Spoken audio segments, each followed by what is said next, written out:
This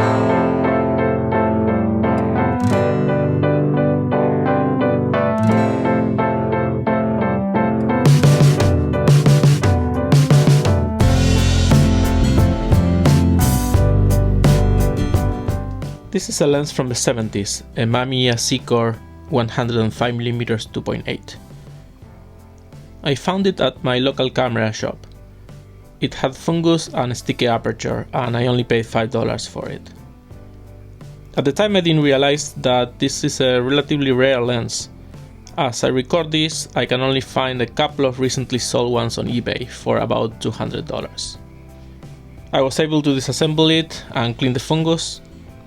The aperture is still a little bit sticky, but it doesn't affect me too much because I tend to shoot it wide open. It has an M42 mount, although it is not a standard mount. It has this lip around the aperture ring that stops the aperture from rotating when mounted on a regular adapter. On the cameras this was designed to be mounted on. There's a pin that tells the camera where the aperture is positioned, and that allows to meter with an open aperture. The lens is very compact and all metal. It has a really nice built-in lens hood. Apertures go from 2.8 to 16, and the closest focusing distance is about 1.5 meters. I mounted on the Sony a7 II on a helicoid adapter that allows me to focus a bit closer, like 75 centimeters or so.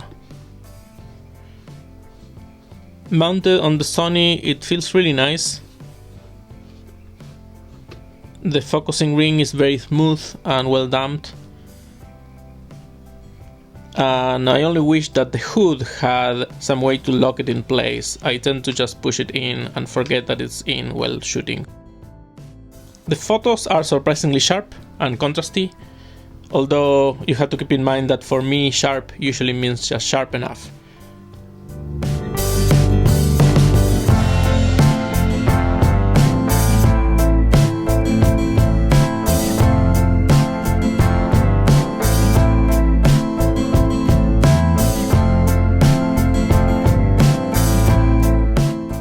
That's it. It's a very nice 105mm lens. It's good to have if that's a focal length you don't use too often. Frankly, if I wanted something like this, I would look for a Pentax 100mm or something like that. Check out my real photos at juanbuehler.com. Until the next video, cheers and goodbye.